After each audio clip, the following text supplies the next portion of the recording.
মুন্সিগঞ্জের টঙ্গীবাড়িতে জামায়াতে ইসলামীর উদ্যোগে ইফতার ও দোয়া মাহফিল অনুষ্ঠিত হয়েছে। রবিবার বিকেলে উপজেলা হল রুমে আয়োজিত এই অনুষ্ঠানে স্থানীয় নেতাকর্মী ও ধর্মপ্রাণ মুসল্লিরা অংশ নেন। উপজেলা জামায়াতের আমির মাওলানা হাবিবুর রহমানের সভাপতিত্বে ও সেক্রেটারি মাওলানা ইকবাল হুসাইনের সঞ্চালনায় প্রধান অতিথি ছিলেন মুন্সিগঞ্জ জেলা আমির আজম রুহুল কুদ্দুস।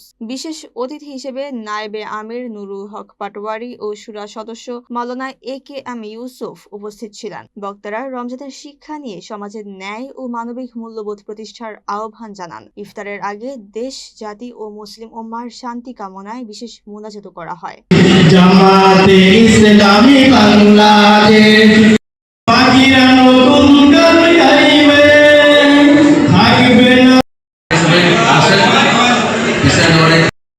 আলহামদুলিল্লাহ আলহামদুলিল্লাহ রাব্বিল আলামিন আসসালাতু ওয়াসসালামু আলা সাইয়্যিদিল মুরসালিন ওয়া আলা আলিহি ওয়া সাহবিহি আজমাইন। বাংলাদেশ জামাত ইসলামী